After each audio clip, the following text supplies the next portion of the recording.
नमस्कार साथियों, कैसे हैं आप सभी। साथियों, आज का जो हमारा टॉपिक होगा, मैटर होगा, बड़ा अच्छा होगा और हमें पूरा भरोसा है, विश्वास है कि आप सभी हमारे कथन अनुसार आप अपनी तैयारी को एक अंतिम रूप देने की पूरी कोशिश करते होंगे और होनी भी चाहिए। हमें लगता है कि जीवन में एक अच्छे व्यक्ति को दो तीन बातों का ध्यान होना बेहद जरूरी है। आज हमारा टॉपिक है सक्सेस। सक्सेस यानी सफलता।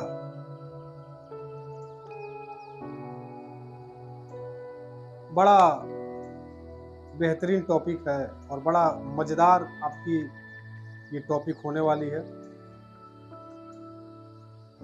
हालांकि हमें इस टॉपिक को लाने का और बताने का मकसद ये है कि आप सभी घबराहट में कोई ऐसा गलती न कर देना या घबराहट में कोई ऐसी कदम न उठा देना जिससे आपकी स्ट्रेटेजी, आपकी पढ़ाई और आपके ध्यान पे भटकाव हो जाए। जीवन में कभी भी उतार चढ़ाव अगर आता हो, परेशानियां अगर बनती हो, आती हो, तो बेहद घबराना नहीं है। आप अपने कार्य को निरंतर रूप में करते जाएं। सफलता जो होती है वो क्रीम, पाउडर या मसाज, चेहरे का मसाज से नहीं चमकता है। इसके लिए क्या चाहिए? कड़ी परिश्रम, हार्ड वर्क।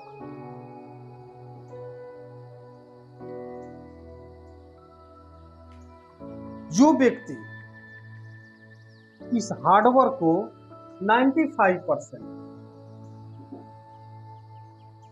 पूर्ण रूप से अगर इस पे कार्य करते हैं तो हमें लगता है कि न हो साथ कोई, अकेले बढ़ो तुम, सफलता तुम्हारी चरण से मिलेगी।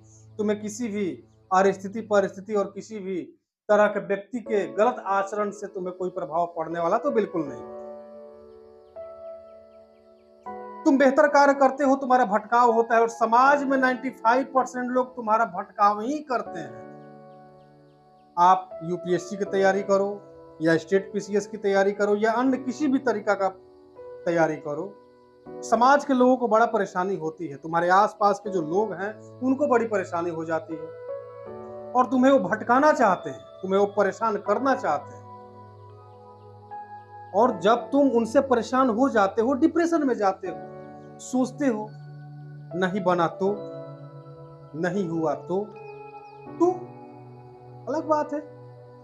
लेकिन जब तक हम जिंदा हैं और बेहतर तरीका से जिंदा हैं तो हमें उनकी बातों में नहीं आना है, समाज की बातों में हमें नहीं उलझना है।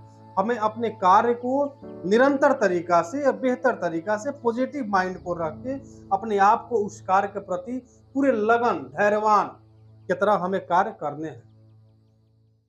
आप बताओ, आप ही अगर घबरा जाओगे, युद्ध करने वाला योद्धा ही अगर मैदान छोड़ के भाग जाए तो फिर युद्ध कौन जीतेगा? और यही होता है, समाज के लोग यही चाहते हैं कि आप डर जाओ, भग जाओ, उनके सामने घुटने टेक दो।